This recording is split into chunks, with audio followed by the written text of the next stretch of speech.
Audio. Okay, here we go. Hello, anybody who's already here. I'm going to try to not go over 44 minutes. But yeah, not much really changed in any meaningful regard. So I would be repeating a lot of stuff. A few really quick specific things happened, but other than that, I was going to go through at least some of the electricity sources diversity data that finally got updated for the new year. But some of the specific most recent things are that after a couple months of speaking indirectly, officials of the U.S. and Cuba are now actually meeting in person, and Cuba, as expected, has kind of just said, "Yeah, we'll cut the ties with Russia and China if that's uh, if if that's the deal for A, ending the fuel blockade and just the embargo in general, but also in exchange for the current people in power in Cuba get to stay in power in Cuba. They're uh they're willing to convert the style of governance over to whatever is being asked, as long as they're the ones who still get to be the ones that are in the seat of power in the government. The uh the ideological times are for everybody involved are kind of long gone. This is I'm not the one who coins the phrase or the term, but this is the era of no one believes in anything anymore.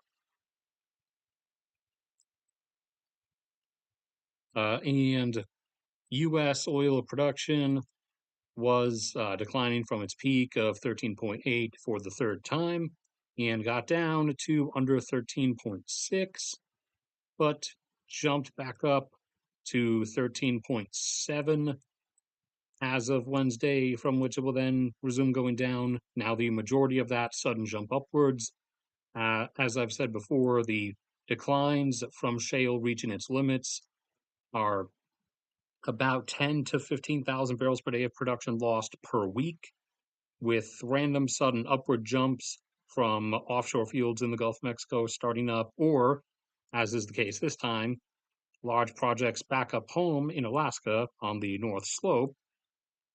As for anybody who's new, I'm from Fairbanks, Alaska, but when 2020 happened, that was the end of my job, so I was forced into exile down at my parents' house that I'm in right now in the American South. Such a fun, totally not polluted place that isn't full of like redneck garbage thrown all over the side of the road everywhere. But a new project started up back up home on the North Slope.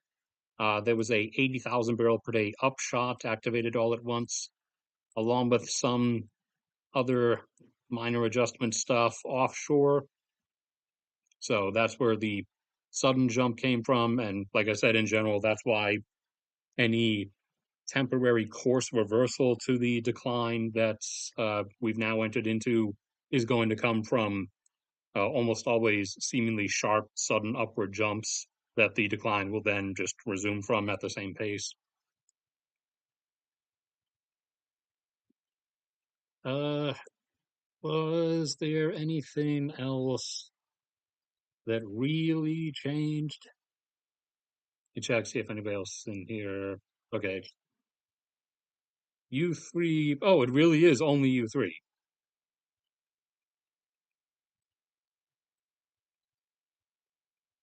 Yeah, I don't think there was anything else that specifically changed other than my the upcoming change to my bank account number. We're approaching the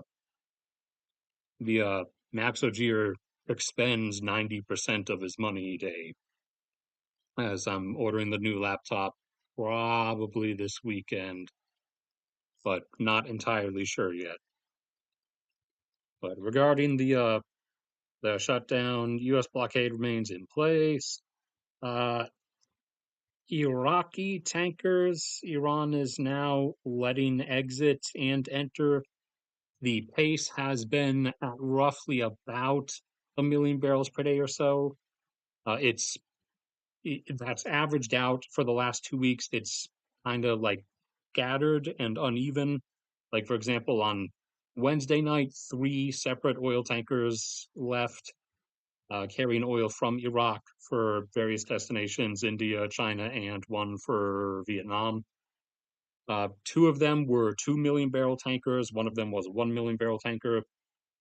In the past 48 hours, no tankers went through. Other types of ships did, but no oil tankers went through. However, tonight it's looking like another two are about to pass through. Is a one is a I think one's a 1 million barrel and the other is a 750,000 barrel.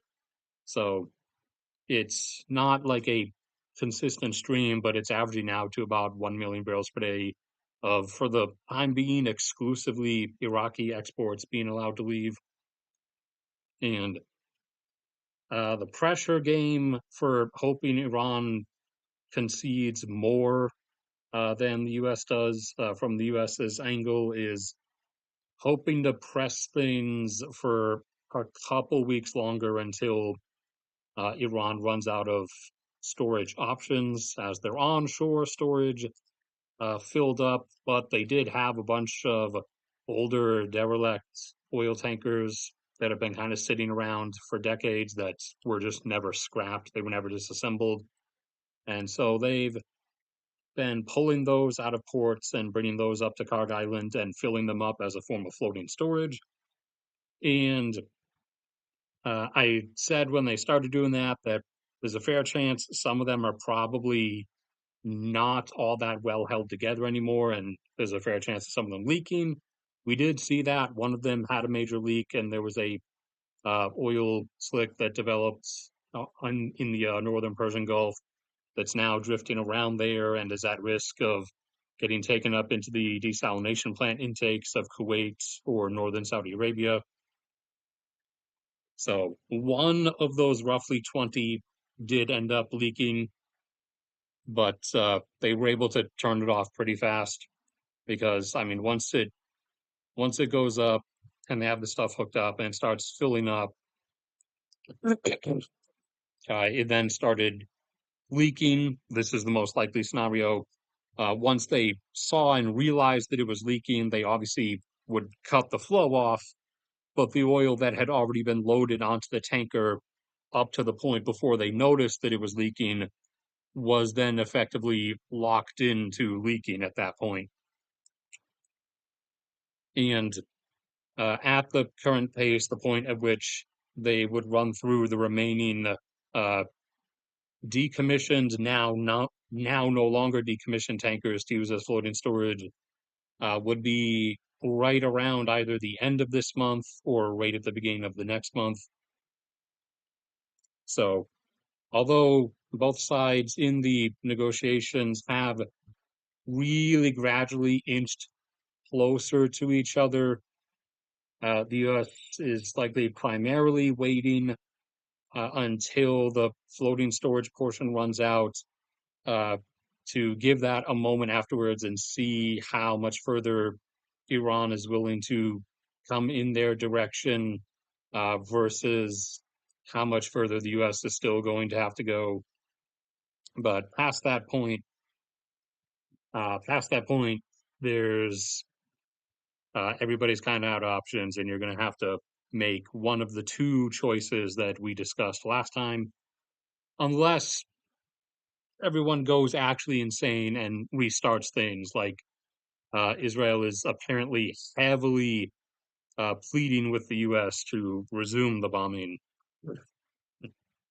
but surprisingly, for the first time in its political life, the U.S. is actually resisting and saying no.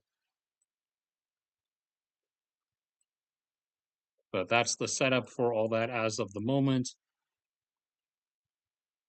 Nothing else has really gone through. Now, for the usual self plug, and because it's related to what we're doing, if you go under the description of this stream, or to, wow, there's only two of you, or to any video from the last, within the last 2 years or so, go down to the description. Under the PayPal and Patreon links, if you click on the free access drive link, that'll take you to the Google Drive thing that I maintain with all kinds of free to access graphs across everything from different sets of oil data to natural gas, minerals and mining rates, electricity, etc. This is all free to access. The PayPal and Patreon and YouTube super stuff obviously helps with the maintenance and everything, but there will never be an actual paywall in front of this. Kind of the whole point of this is because other sites and other and like the major news organizations are starting to put things behind paywalls. That was kind of the actual motivation for why I started this to begin with. But you go in here, excuse me, click on the thing that I told you to click on. You have these, which are the now outdated ones because it's been a year or almost a year. But I'm going to leave these up and I'm going to relabel this folder as, or I'm going to create an additional set of subfolders so that these will be the ones from 2025 and these ones that we're going to look at today and make a few additional ones of are going to be the ones for as of this year, as of 2026. But we'll at least see how things changed.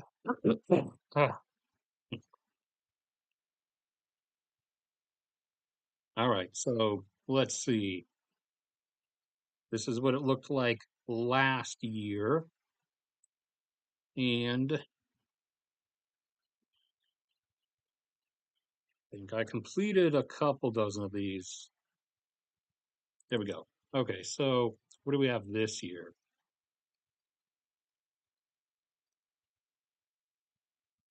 All right, so global total across the whole world, electricity generation mix went from 34.5% coal down to 33% coal. Natural gas percentage stayed at 22%. Hydro stayed at 14. Oh no, went down from 14.5 to 14. Nuclear last year was 9%. This year it was 9% again. Wind was 8% last year. This year it's at 8.5% of the global grid. Solar looks like went from 7 to 9.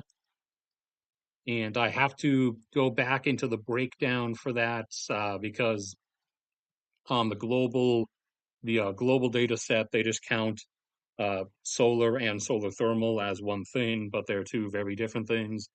So I have to actually go in through each individual country and do some rough math to get a split between the two. But some portion of that is also solar thermal.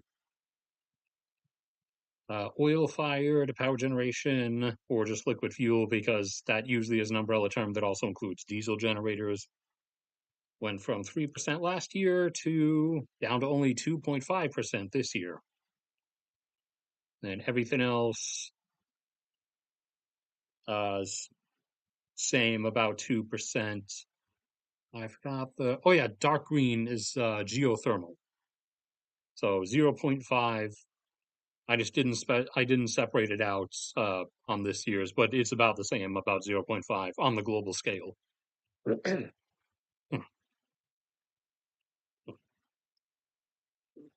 We didn't get anybody else.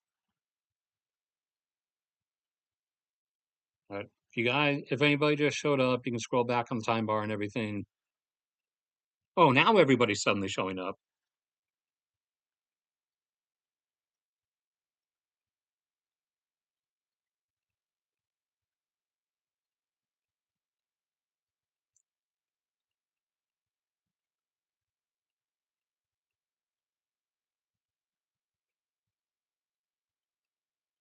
That I mean that depends on whether they want to comply with that at all. I mean, from our from the U.S. perspective, we already lost.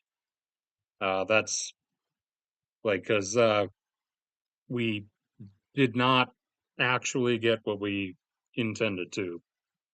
Now, we did not really execute it in a proper manner. This was one of the sloppiest, most horribly planned uh, military operations I've ever seen. This is well beyond like Vietnam levels of blunder, but kind of can't undo it now, other than taking the L and leaving. As for I saw the other question just before I came back to the page for gas prices moving down. Actually, also hold on. Where is? Oh, yeah, I have to minimize that. Where did Epic Pen go?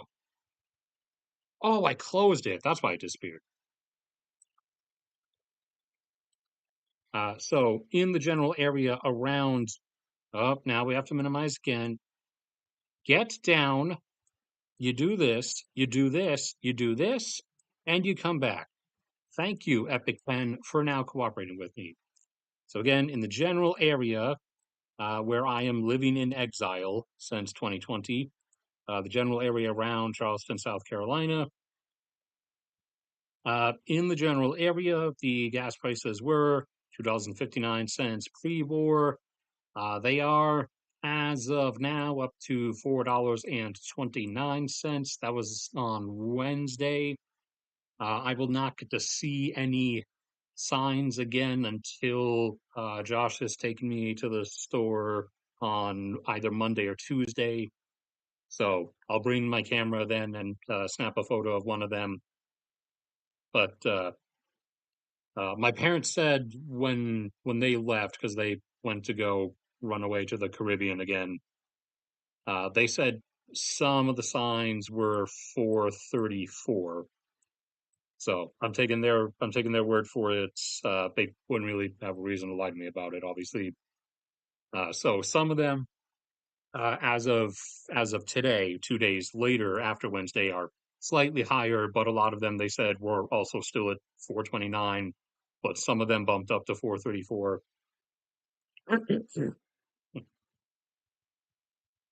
And but no, to answer the question, no, even if everything just instantly reverted to normal tomorrow, uh, the supply distribution normalization would take at minimum 2 months, if not three. And full, I believe most higher end people who are more into touch with things said have usually been saying if everything returns to normal before May ended, even then the actual supply situation would the flow of stuff arriving and coming and going would return to normal by the end of August, but the market most likely would not price itself back down to normal until October.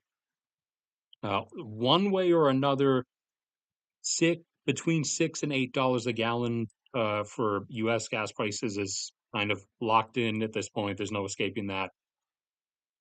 Uh, I don't I don't keep track of every individual country's individual prices in their currencies and uh, priced by liter, or some of them like in India, I think has its own unique unit that it prices it in instead of gallons or liters. I might be wrong, but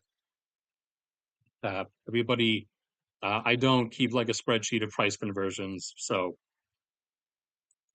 I apologize for only citing U.S. prices, but the cascade of knock-on effect prices has also carried over into everything. Like I said, grapes at the store that I go to, at least, are used to be $3 usually. Now they're up to $4 per pound. Let's see what else went up. The yellow bell peppers went up from $3 to $4. My The pears that I get, because I absolutely love pears, those went from $2 up to $3 per pound. Let's see. The blueberries I get now really going to be hurting expense wise. So the blueberries that I like to get, whether depending on which season it's in, whether they're ones coming from Peru, preferably, or Mexico when Peru is out of season, they're not per pound. They're in a plastic case, like a plastic bin of a set size, and no matter the weight that was in there, it's just always a set price. And the big one that I get, because I love the blueberries, so I kind of want a lot of them. The big one was $7 before the tariffs, $8 after the tariffs. Now it's $11 with all the knock-on cascading price effects because of this whole massive self-defeating blunder exercise. But anyways, like I said, if anyone who's just showing up, because I saw a bunch of people starting to pop in, you can scroll back to listen to uh, anything blah, that you missed. But continuing onwards with the data, let's see, descending from global to China. Okay, so that was, and yeah, these ones, the ones that are in the folders in the Google Drive, these are from last year. So we're comparing them with the new numbers, at least for the ones that I have done the graphs for so far. And I have all the numbers laid out, so actually we can still make a few graphs together while we're on stream. But let's continue. So last year, China was 58% coal. This year, they're down to 54% coal. Although, keep in mind, these numbers are technically from before the Iran war started. So they probably upped their coal use a little bit because they have basically shut down their gas-fired power plants uh, to try to avoid avoid at least some portion of their natural gas imports because of the supply disruptions. So coal has likely filled that gap, but otherwise, under normalized supply circumstances, as of this year, they're 54% coal. And let's see, hydro, last year they were 13.5% hydro. This year they're 13 flat. Last year they were 8% solar. This year they're 11%. 10% wind last year.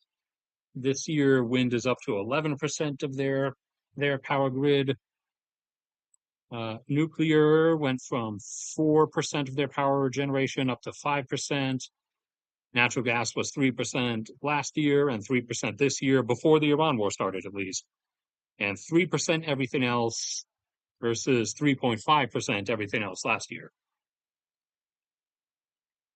And then next consumer down from China is obviously the US. Okay, go back out here, scroll all the way down. Where's the US? USA. All right, so, gas went down actually from 42.5% of US power grid last year to a flat 40% this year. Nuclear went down a little bit from 18 down to 17.5. Thankfully, that portion is going to be going back up because of we're now at 3 previously decommissioned reactors that were decommissioned very recently, within like the last couple of years, that are now thankfully going to be reactivated.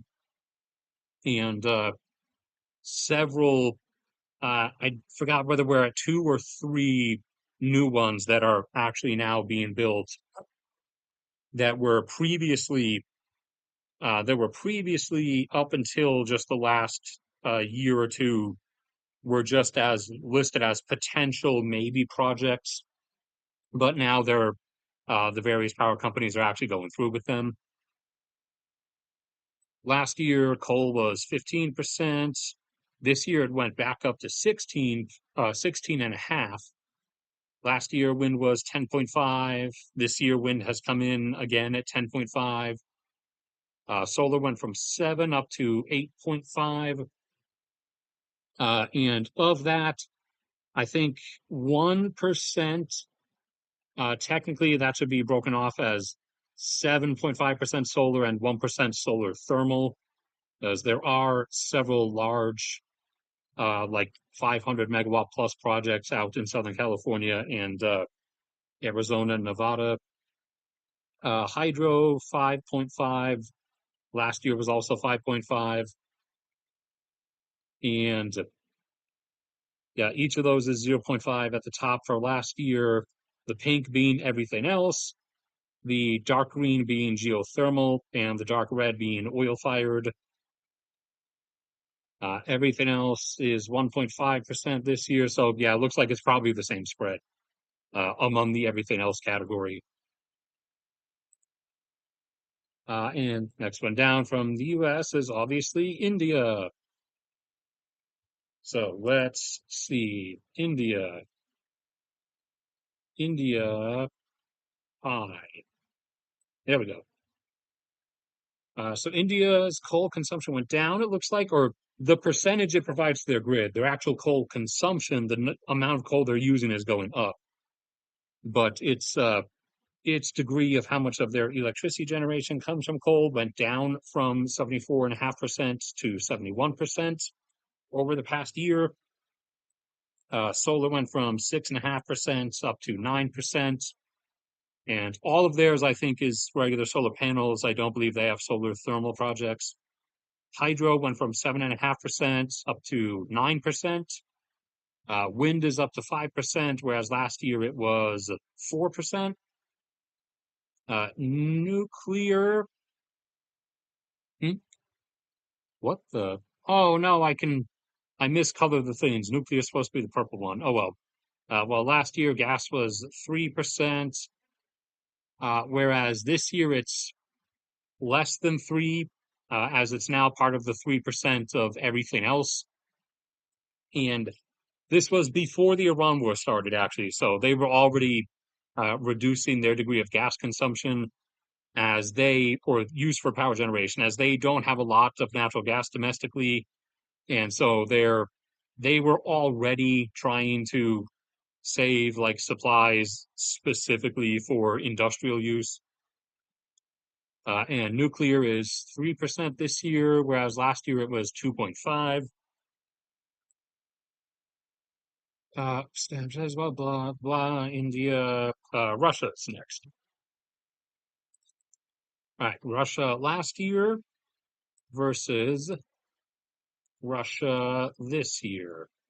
Are Russia? Okay. So let's see. Russia, electricity from gas was 44.5%. Went up a tiny bit over the last year, up to 45%. Coal went from 18.5% down to 18 flat. Nuclear went from 18 to, it didn't go anywhere. It stayed at exactly 18%. Hydro was 17.5% last year. It's 17 flat this year. And everything else comprises the remaining 2%. Whereas last year, oil-fired power generation in Russia was enough to constitute registering a full 1% on its own, with the green sliver being everything else. Now everything is kind of muddled into just a generic 2% covering every other type of power generation. Excuse me. I'll check chat after one more down, which is the next largest consumer is Japan. Japan. HIJK. Are you there? There you are. All right. So last year, Japan was 34% natural gas. This year, before the Iran war started, it was down to 33.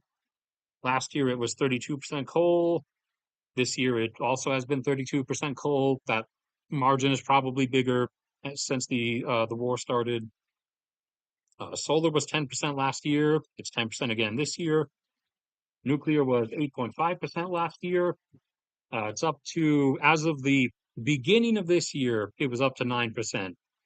The two additional reactors, a gigawatt each, just switched on like last month. So this actually is probably 10% roughly now. Or no, Japan's usually basically right around 100. So that'll be 1% for each reactor. So probably 11%. I'll double check everything. Hydro was 7.5. This year it's at 7%. Wind 1, whereas last year wind was also 1. Oil fired 2.5 last year. Uh, Looks like everything's just mashed into everything else for them this time. 8%. Yeah, it's the same general mock-up. I forgot what the dark blue line was. For some reason, that did not come out into a specification. Oh, there's no reason to have the map up anymore. No, that's not what I'm trying to click on. I'm trying to click on this.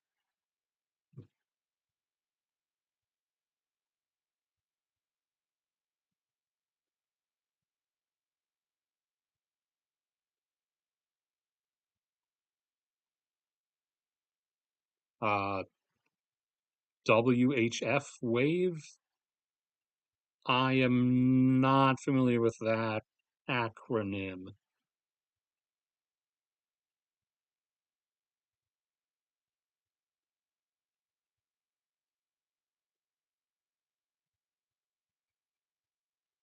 Oh, I mean, everywhere except the US, that the work from home return thing has already started.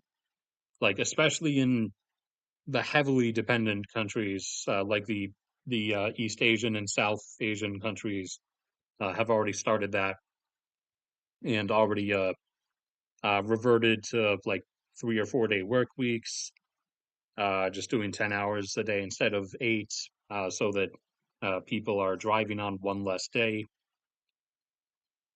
I mean, we're at globally, as of now, we're between 5 and 6 million barrels per day of demand destruction that has occurred already. And let's see,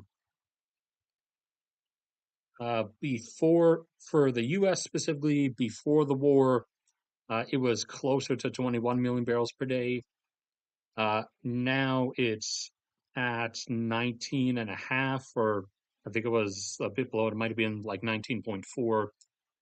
So the US is down by over 1 million barrels per day. A huge chunk of that, like 800,000 barrels per day of that, is reduced gasoline demand that has already resulted from the prices. China's down by a bit over 1 million. Last time before the war, they were at right at 17 million barrels per day. Most recently, they registered as 15.8.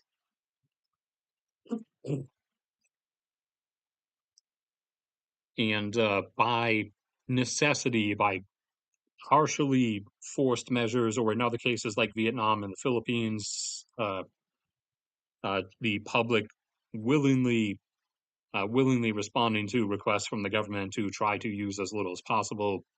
You've seen percentage-wise large contractions from smaller consumers, like for example, Vietnam went from about 800 down to about, or from about 750 down to about 550,000 barrels per day. The Philippines went from 530 down to about 370. Bangladesh, by force, basically dropped from 300 down to 150. But that, on their particular case, that's because they cannot actually continue to bid their place in the market. They're just not actually getting that additional 150,000 barrels per day's worth because they're too low on the bidding ladder.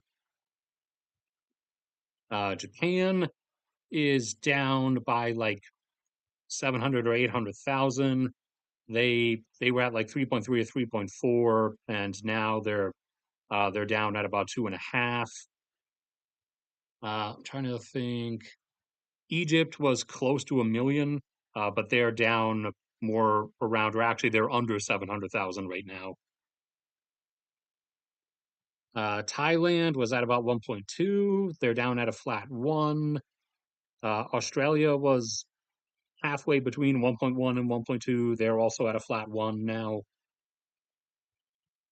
Let's see, anyone else off the top of my head that I remember? Germany was right at about 2. They've declined down to that over time in present day. But post-war, they're down a bit further to 1.7. France is usually at 1.6. They're down at 1.3. The UK is usually at 1.5. They're also now down at 1.3. Turkey is usually up closer to 1.3, but they're now down at a flat 1. And I can't recall. I can't recall the others off the top of my head, like right at this exact moment. Singapore. Singapore had declined from uh, about 1.5 million barrels per day over time down to about 1.2. But as of most recently, they're down to 900,000 post-war. Although that data is now a month old, so they might be further down than that. We'll see next time. Those are the ones I can recall off the top of my head, at least. Uh, anyways, going on. Who's down next after Japan? Germany, Deutschland. All right, go to Germany. All right, and I realized this time that the data only included the percentage-wise based on what the country did internally itself, because they're not a generation source. Imports that any particular country dependent on net electricity imports is dependent on are not included in that data set. So I now have to work those in separately. But Germany is wind wise, when you factor in for the imports instead, wind was basically the same. It would work out to the same 25% last year that it is at this year. Coal, coal did, uh, look, coal went down by like a tiny bit, not by 3% though, just like a tiny bit because last year that would have been more around 20 instead of 22 when you factor in for the import stuff. Natural gas has slipped down further away, whereas solar climbed up from 15 up to, or technically lower than 15, up to 16.5. Biomass at 9% this year versus it was lower. Previously, it was just part of everything else. Hydro, 5%. This year's down to 4%. 7.5% of Germany's electricity uh, is provided by electricity imports from Norway and Denmark primarily, uh, both of whom produce way too much electricity for themselves, and occasionally from France as well. And 4% still from oil-fired power plants, whereas, yeah, it was the same last year. And then after Germany is Canada, and I can hear Bindi. She's meowing. She wants attention. Up here, Bindi. Oh, I think she's actually responding. I think she's coming up. Hi, Canada. Hydro last year was 55.5. This year it's at 53. Natural gas was 15.5% last year. This year it's 18%. Nuclear was 13.5% last year. This year it's 13 flat. Wind is at 8, which is up from 7%. Coal was 4% both years. And solar 1.5%. That looks like oil fired. That dark shade of red would be at 1%, and then everything else. This year, they were compressed a bit. Everything else is just squeezed into the same 4% block for Canada. Then just below Canada in total power consumption numbers is Brazil. Oh, didn't have to scroll up. They're right here. So Brazil went down from 55.5% hydropower down to 52. Wind went up from 14.5 up to 16. Solar went from 10% up to 12%. Natural gas was 6.5% last year. This year it's up to 7%. Biomass is up to 7%. It was it was a bit less than that last year and was part of just the generic everything else mix. Nuclear, I believe, stayed at 2%. Yeah. And coal and oil fired have been decreased in Brazil. And this year they're just folded into the generic 4% everything else. Next down after Brazil is South Korea. Let's see how you compare to yourself. South Korea. All right. Last year they were 30.5% nuclear.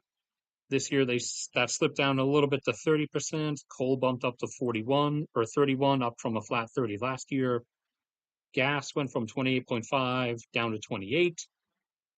That is likely to avoid shortages contracted, as they have also, like China, although they can't do it to the same percentage extent, been shutting down gas plants and having coal supplement that power demand while the current situation is ongoing.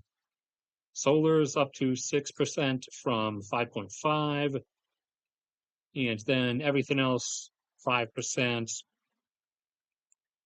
Whereas last year it was a bit bigger than that when you had a mix of some other stuff. And France is right under them. Oops, come out here. France, where are you? There you are. All right, so France, 68% nuclear last year, 69% nuclear this year. So still over 2/3 as it should be. Hydro went down, it looks like, from 12.5 down to 10%. Wind is up to 8% from 7.5 previously. Solar went from 4 up to 6. Gas is at 3, whereas last year it was at 3.5. France is okay for gas supply because they primarily get it from Norway. Norway supplies, apart from itself, but it barely consumes anything. It supplies the other. It supplies Sweden, Finland, Denmark, Germany, France partially, and the UK, because the UK can't pump out enough gas anymore to supply itself. Let's see, the UK is down to only 3% or 3 billion cubic feet per day of gas production from the North Sea, whereas their gas consumption is at 7 billion cubic feet per day, which is down from their gas demand. Their use of gas peaked at 9 billion cubic feet per day back in, I think, the early 2010s. But it's still obviously more than is coming out of the ground for them or out of the seafloor. Oil-fired power plants, 2% last year. This year, everything's just folded into the 4%, everything else. Next down from France in terms of total power consumption is Saudi Arabia. Uh, and they, I think, came out exactly the same, but might be a bit different. Did I not? Did I not download theirs? Hold on. Let's check. It's over on sheet 8. So that's those guys. Did all the first rows. Almost the same. All right, so last year Saudi Arabia was 65% gas and oil fired was 32%. This year their gas budged oil out by 1%, going up to 66. Oil fired fell down to 31. And solar is still 3%, just as it was last year. Then let's see, the order starts to break down after that because I was not doing everything in the proper order. Let's see, the UAE we can at least get a comparison on. I don't have the UAE's numbers from last year. I don't have the chart unless. All right, is it still hidden in one of these? UAE? No, it's not in there either. I know I made it. What did I do with it?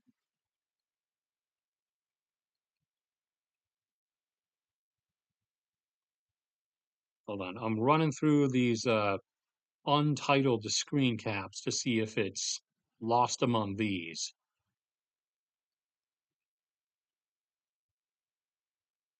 Nope. All right. I don't know what happened to the UAE's one, but gas used to be almost all of their power generation, and the block that solar now, as of this year, fills up 9% used to be oil-fired power plants. They've gotten rid of their oil-fired power plants, and gas is down to 68% of their electricity provision, and nuclear is now up to almost a quarter of their supply, as all four reactors of the Baraka nuclear power plant are online. Baraka, the nuclear power plant, not Baraka, the Mortal Kombat character. Back out here, Argentina. Let's see. Okay, so last year, Argentina was 54% gas. This year, they're down to 52.5. Hydro was 16 and a half last year. This year, it's up to 17. Wind was 11% last year. This year, it's 12%. Nuclear stayed at 7%. Oil-fired power generation is 4.5 or 4% this year versus last year it was 6%. Okay, so they're uh they're dialing down the oil-fired power generation or diesel generator generation. Solar last year was 2.5. This year it's up to 3.5, and everything else this year folds into 4%. Now I'll check chat.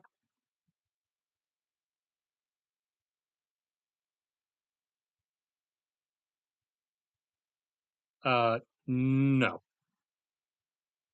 There is oil and gas in the Mediterranean in certain areas, but it's not some like gargantuan amount. That's if anyone's been saying that online, that's just uh, that's people always do that whenever anything flares up. Is they will just point at the area on the map and say that the countries must be fighting over like 5 trillion barrels of oil or something that are secretly under the ground in this one spot. Uh, like like the with Israel invading and eventually annexing Gaza, there were so many people pointing to this tiny little strip of land that is Gaza and saying that the waters like a few miles off of Gaza, this tiny little block of offshore area, the reason Israel is invading it is actually because the area offshore of Gaza, despite how small it is, actually has 500 billion barrels of oil. No, it doesn't. And the same is true of the area between Greece and Turkey. It does not have some gargantuan amount of stuff. Uh, that's one of the areas where a territorial dispute is actually just a territorial dispute, but also that's a very plate boundary tectonically active area. So the formation of oil and gas under like that region would not really have survived.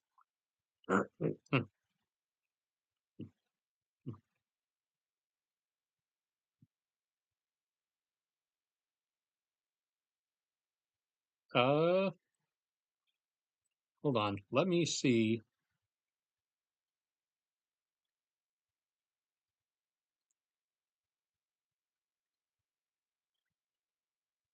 Live chat, top chat, live. I don't know if there's a button to show like hidden messages or something. I don't think so. Or someone probably told me last time and I just forgot where it was.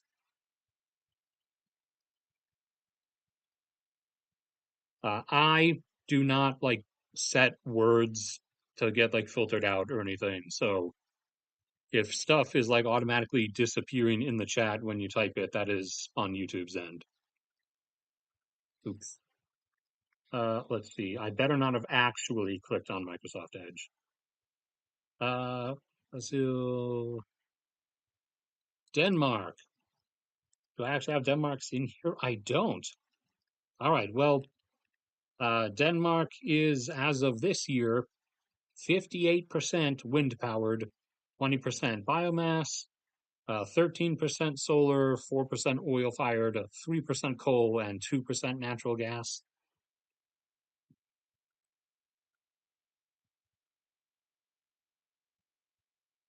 France, Deutschland,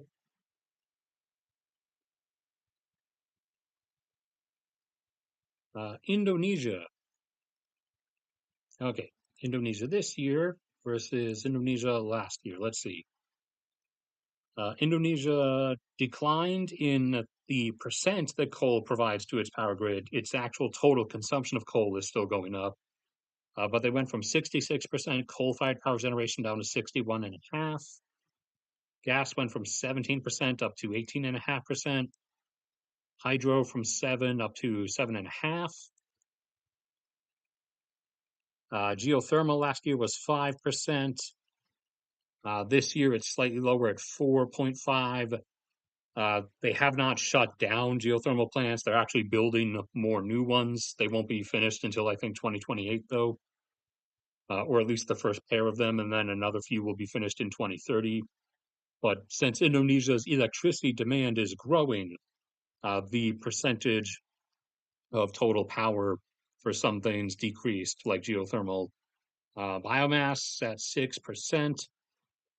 I think a fair portion of which is burning all the biological or agricultural waste from the harvesting of coconuts and palm olives for the various oils that go to the cosmetics industry, and then everything else is at 2%.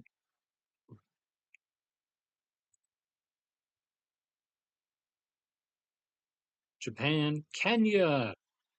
Did I have Kenya previously? No. All right. Well, as of this year, Kenya is one of the geothermal favorites.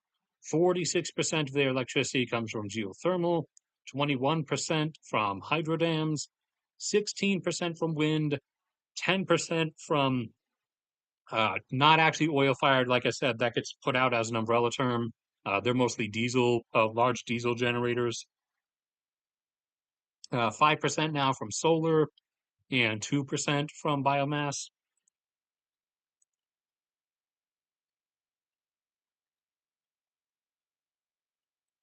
The Philippines. Did I have the Philippines previously? I did. Okay. So, Philippines last year generated 62.5% of their power from coal. This year, they're down to 59%. As the Their total generation is growing because their electricity demand is growing as the country continues economically rising. But the new power production capacity they're bringing online is predominantly non-coal stuff. Gas went from 14 up to 17% of their power. Hydro went from 8.5 up to 10%. Geothermal, it looks like, stayed the same at 8%. Solar last year was 3%. Oil fired 1.5. Wind, I think that, yeah, that shade of green is wind at 1.5, and then everything else at 1.5. And this year I got lazy and just lumped everything together into the everything else category. It's 6%.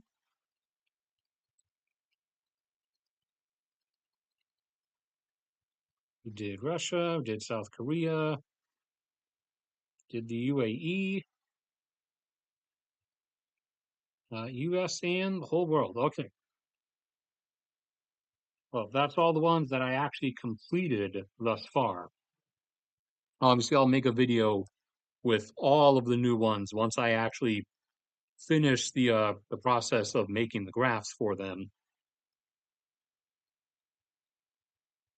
Like, let's see, we'll do Polska together while we're still here, and then I'll probably end stream. You want the open one, set the background to be very slightly gray because it's less painful to the eyes. 25% donut. Coal is dark gray closest to black. Gas is usually one of the oranges, depending on what the thing next to it is. Wind, solar, biomass is the darkest green, and everything else can stay as light blue for this one. And then properly size it by keeping one chart available for sizing. Down here, get it to the correct width. And then we add the title. And we evenize the title.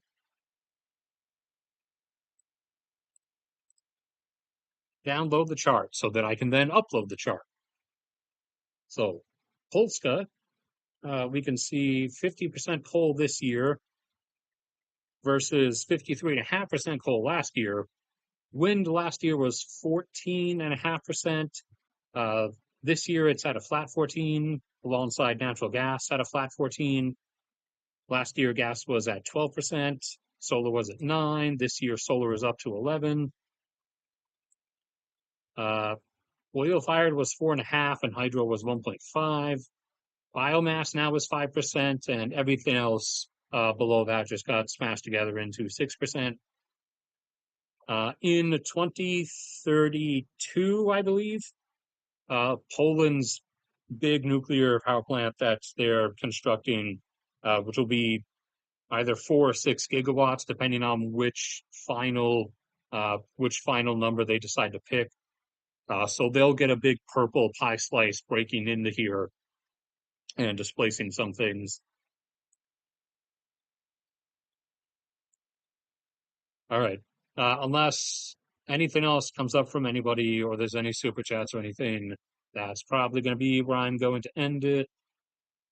And I'm going to get back to work on writing for episode 6 this time. Start by fixing something right now, actually. This technically needs to be down here, as that comes after that. Oops, I didn't mean to type anything. There we go.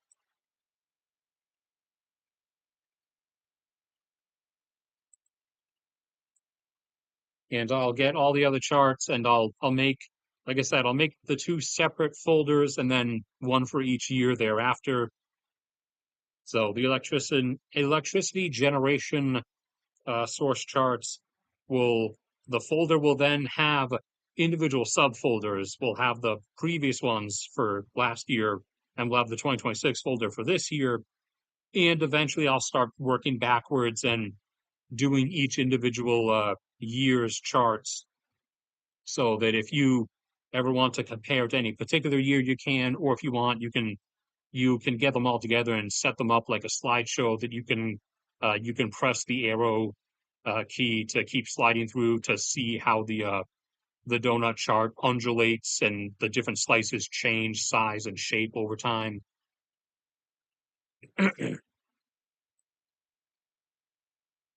But yeah, that's going to be the end of this one then. The oil production, the monthly oil production levels update video should hopefully be up this weekend. It took all this time to finally get a hold of the proper data, but I got it. So I'm working on it. That'll get up this weekend, hopefully. But otherwise, that's the end of this. And there was enough time to account for the stream delay. So I'm assuming there's nothing else from anybody. And I will see you guys around.